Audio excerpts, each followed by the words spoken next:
സ്വകാര്യ ബസ്സിൽ ലൈംഗിക അതിക്രമം നടത്തിയെന്ന സാമൂഹ്യ മാധ്യമത്തിൽ അപകീർത്തിപ്പെടുത്തിയതിനെ തുടർന്ന് കോഴിക്കോട്ട് ഗോവിന്ദപുരം സ്വദേശി യു ദീപക് ജീവനൊടുക്കിയ സംഭവത്തിൽ പ്രതി ഷിംജിത മുസ്തഫയെ കോടതി 14 ദിവസത്തേക്ക് റിമാൻഡ് ചെയ്തു. വടകരയിലെ ബന്ധുവീട്ടിൽ നിന്നും കോഴിക്കോട് മെഡിക്കൽ കോളേജ് പോലീസ് പിടികൂടിയ ഇവരെ കുന്നമംഗലം കോടതിയിൽ ഹാജരാക്കിയിരുന്നു.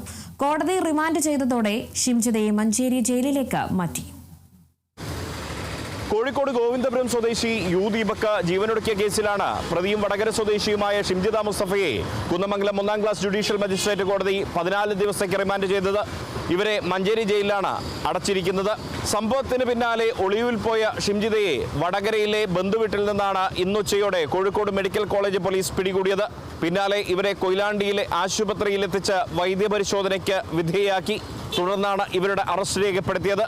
അറസ്റ്റിനെ തുടർന്ന് ഇവരെ കോഴിക്കോട് മെഡിക്കൽ കോളേജ് പോലീസ് സ്റ്റേഷനിലേക്ക് കൊണ്ടുവരാൻ ശ്രമിച്ചെങ്കിലും അവിടെ പൊതുജനങ്ങൾ തിങ്ങിക്കൂടിയതിനാൽ ജനരോഷമുണ്ടാകുന്നത് കണക്കിലെടുത്തും സുരക്ഷാ വീഴ്ച ഒഴിവാക്കുന്നതിനുമായി ഇവരെ നേരെ കുന്നമംഗലം കോടതിയിലേക്ക് കൊണ്ടുപോവുകയായിരുന്നു. കോടതിയിൽ ഹാജരാക്കിയ പ്രതിയെ കോടതി 14 ദിവസത്തേക്ക് റിമാൻഡ് ചെയ്യുകയായിരുന്നു. സുരക്ഷ കണക്കിലെടുത്താണ് ഷിംജിതയെ മഞ്ചേരി ജയിലിലേക്ക് മാറ്റിപ്പാർപ്പിച്ചിരിക്കുന്നത്.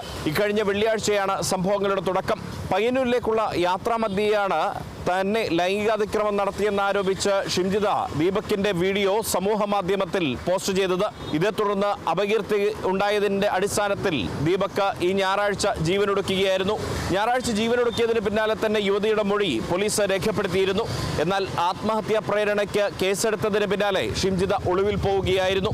സമൂഹത്തിൽ നിന്നും വലിയ രോഷമുയരുന്നതിനിടെയാണ് ഷിംജിതയെ പിടികൂടാൻ പോലീസിന് സാധിച്ചത്. സംഭവം നടന്ന് 6-ാം ദിവസമാണ് ഷിംജിത പിടിയിലായത്. Riyas KMR, Kerala vision news, Kozhikode.